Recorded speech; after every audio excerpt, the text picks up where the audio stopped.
Welcome to the only daily podcast focusing on compliance news of the day. Each morning, start your day with a cup of coffee and Tom Fox, the voice of compliance, to hear about 4 of the top compliance, corruption, or leadership stories you will need to start your day. The Daily Compliance News is a production of the Compliance Podcast Network. February 15, 2020, the Tesla Again edition. First up from the BBC, AirAsia's CEO steps aside amid bribery probe. Tycoon Tony Fernandez was named, or rather identified, in the Airbus corruption settlement as one of the people who took bribes from Airbus. He claims that he didn't do so, but when someone paying the bribe says you received the money, that's usually a pretty good sign that happened. Mr. Fernandez, who co-owns Queen's Park Rangers, QPR, will remain as an advisor to AirAsia. So the fallout from Airbus continues, particularly the secondary fallout. Next, from the Wall Street Journal Risk and Compliance Journal, Dylan Toker reporting that the Securities and Exchange Commission has opened an inquiry into whether defense contractor Raytheon or its partners made improper payments in the Middle East. Raytheon received a subpoena from regulators as a part of its investigation and a joint venture with Francis Thales SA. The SEC subpoena asked for information relating to intermediaries acting on the joint venture's behalf dating back to 2014. Raytheon said it had yet to receive the subpoena, but that it was cooperating. Obviously, this could turn up potential FCPA violations. Raytheon has had past brushes with the FCPA. An internal review in 2009 turned up possible areas of concern, but the matter was closed in 2013.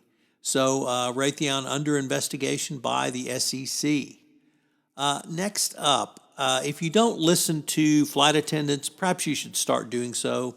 As a UK passenger who tried to open a plane door in mid-flight is jailed for 2 years. Chloe Haynes pled guilty to endangering the safety of an aircraft and common assault. The airline, J2, barred her for life, probably the bigger penalty. In a drunken fit, she tried to open a passenger door and now is paying the price. So perhaps the bigger lesson might just be don't get so drunk on airplanes that you don't know what you're doing and or you try to open the doors. So lots of lessons there, compliance lessons, ethics lessons, sobriety lessons, and life lessons. And our final story from the New York Times, Tesla faces a new SEC investigation. The electric car maker said the agency is looking into contracts and regular financing arrangements. Tesla received a subpoena back in December from the SEC. It's looking into projections and statements that the company made, and it's also investigating the continued plans to take the company private. So Tesla continues to skirt the edge. Elon Musk, his antipathy for the Securities and Exchange Commission is well known, but these investigations really focus on a different scope of potential inquiry than previously Elon Musk-led inquiries on.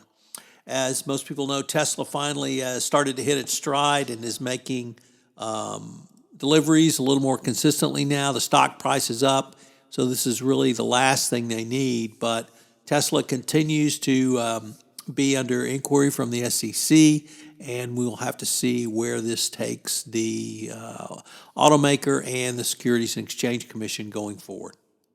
Hope you had a very lovely Valentine's Day with your partner and that you have a very safe weekend going forward. The Daily Compliance News is a production of the Compliance Podcast Network and a proud member of C-Suite Radio. Thanks so much for listening.